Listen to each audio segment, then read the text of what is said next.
地方的消息来看到，桃园市复兴区的嘉惠里，对9月开始，厝内就大不时拢咧停电，那有的住户厝内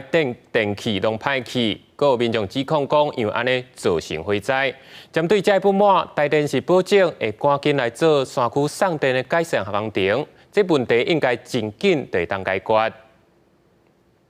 外面内底便所小甲贵的臭火搭，桃园复兴区开会里半暝失电，有里面因家发电机无油，车白半暝2点找无手电仔，囡仔点蜡烛去便所，无细字煞造成火灾。家在老母拄好要起来泡牛奶，发现便所大火，赶紧报案，一个火8个人赶紧走出来。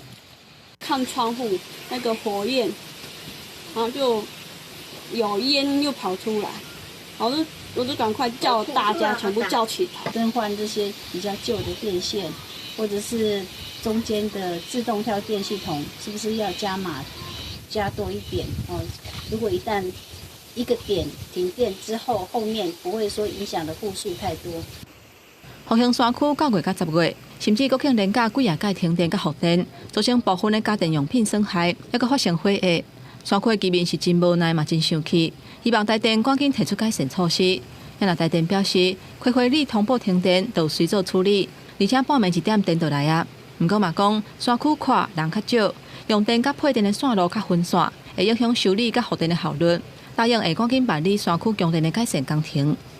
今年夏天以来啊，复兴山区停电事故主要的因素啊，是因为有宿主鸟兽碰触我们的配电线路，以及民众在打猎的时候误击我们电缆线。台电桃园区处表示，接到停电的通报，拢伫第一时间派人去修理。为了强化复兴山区电网的韧性，提升供电的稳定度，除了加强线路的巡视，嘛会设置赶鸟啊、赶动物的设施。针对罗马公路配线电路，按算伫今年年底增加5大自动化线路的开关，加速各种的侦测、隔离甲复电，缩小失电的范围，提升修理的效率。记者综合报道。